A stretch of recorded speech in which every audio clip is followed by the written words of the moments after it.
It's fun time.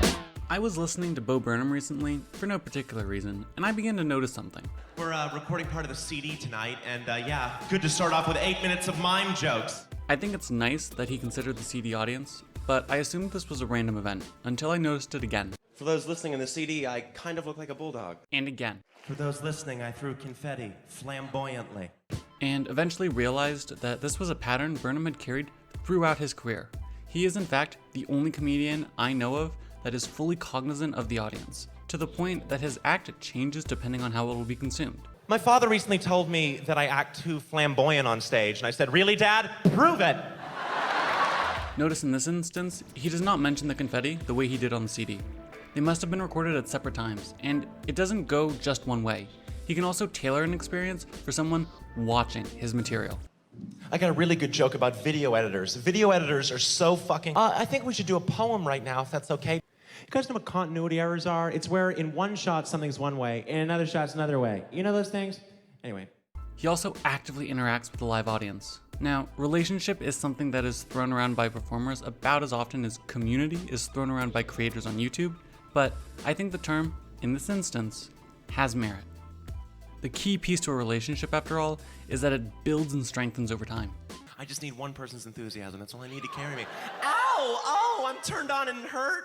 You love me? That's very nice. You love the idea of me. You don't know me, but that's okay. It's called a parasocial relationship. It goes one way and is ultimately destructive. No, you fucking don't. You do not.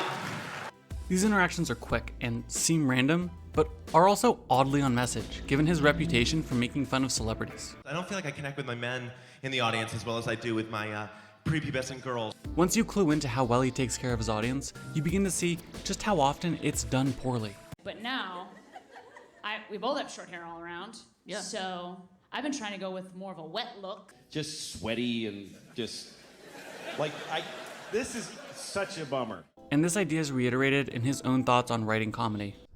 I think when you embrace a medium for what it is and you look at the medium and you write something for it rather than translate something to it, it's better. This is just a long-winded introduction to what I think sums up Bo Burnham. Be cognizant of the audience, and your writing should match the medium in which it is performed. What does this mean? Ostensibly, it means that if you're going to perform something on stage, write for things that work well on stage.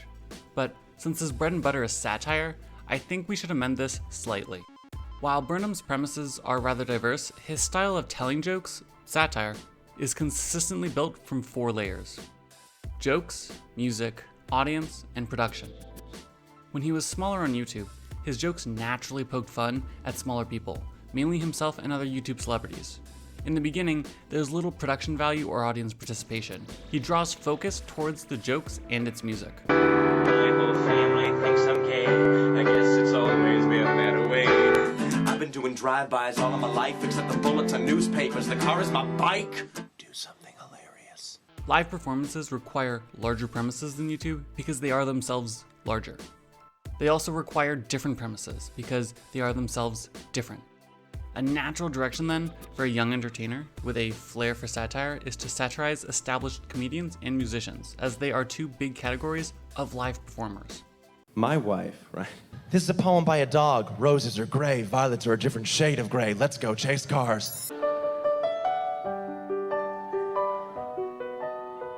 In the club up VIP, I got a fake mustache and a fake ID. Masses, massive asses, classes, passes, fast as molasses, ceremonial reading glasses. You can see that his attention to his music and jokes haven't faltered. They're exactly where they were before, if not slightly better. But this is when he starts to really build a relationship with his audience.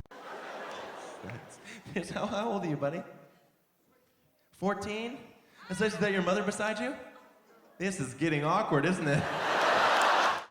In his 3rd act of comedy, he starts making fun of larger-than-life characters, mega millionaire country musicians, Katy Perry, Kanye, etc. In order to achieve this, you need larger-than-life performances, which is not something you can do by alternatively talking into a microphone and playing the piano. You know, in a concert, you can just kind of lose yourself in it. You can't really lose yourself in a dude talking. This is where the production value of Burnham's work goes through the roof, which you can start to see him work with in What, but he really accomplishes in Make Happy. His greatest jokes are about one-man shows, one-man reality shows, one-sided conversations, country shows, light shows, ads, and even more rapping. I'm a little teapot, short and stout. What ties them together is that they're all making fun of what he's doing. Rap's making fun of rappers, country songs making fun of country singers, which is strangely observational, but on a whole other level. His work remains consistently entertaining because these 4 layers are supplemental. He does not increase production value in lieu of the quality of his writing, which remains high. Your mother's breasts sagged with such severity that the late great surrealist artist Salvador Dali mistook them for clocks. Oedipus was the first mother. Hello, patient 24602. Why is it that when a woman wears revealing clothing, she's labeled a slut, yet if I were to wear her skin as a jacket, I'm a murderer? And he increased his skill noticeably with other things like audience interaction. Make the fella say, when I get all steamed up, then I shout, sing it, tip me over it. Let's go. Something that needs to be addressed is that some of this does seem serious, and it's supposedly satire, but he's also this celebrity, so it begs the question, is any of this real? The answer is no. That seems simplistic, and you can take the fact that he tells you this many times. How does he remain contrived? I'm not honest for a second up here. This thing actually happened. Cool. If you were offended by that, it was ironic. This is my show. Do not veer credit to people outside this building. Okay, I will now recede back into my stage persona. But the fact remains that while I agree that there is a sliver of truth to these premises, that does not exonerate the remainder of the premise. Perhaps the best argument I could give for this is that this tortured artist appeal, which is a common culprit for this question, is perfectly in line with the character he's been developing. He makes fun of this both in his material itself, but also in the small interactions with the audience. These cannons cost $200 just for that joke. I could give that money to a homeless person, make their day, and I don't do that very often. That is my first decision every morning. Not today. Nah, I'll do that tomorrow. That seems in character, but if you get a little bit more serious, suddenly it starts to sound authentic. Cause I wanted my name in lights when I could have fed a family of 4 for 40 fucking fortnights. It's worth noting that this clip was posted to YouTube and ended with this plug. There is nothing more of a cliche than the tortured artist who has millions of people who love and adore him, but doesn't feel happy himself.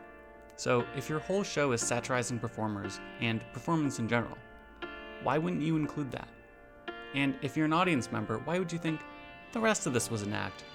But this is him right here. This is real. And again, his interactions with the audience speak loud and clear. Stop participating. Not a participatory thing going on up here. Burnham goes through a lot of trouble to put this production together, and it's easy to forget in the midst of all of this that it's just that, a production. My show is very planned, to the word, to the gesture. With all this additional context, 8th grade makes a lot more sense. Unlike his older counterparts, Burnham is a child of the internet, and someone who got a start because of the internet and its culture.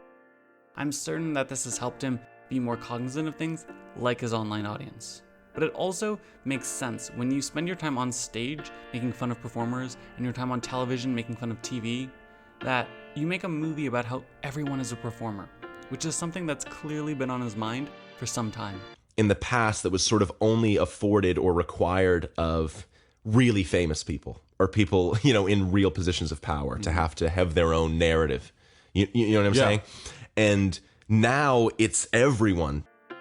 What I'm very impressed with is how he's raising the bar for himself, because the level of skill that is needed to correctly portray that very specific person, which in so many ways does not describe Burnham, is actually quite a feat.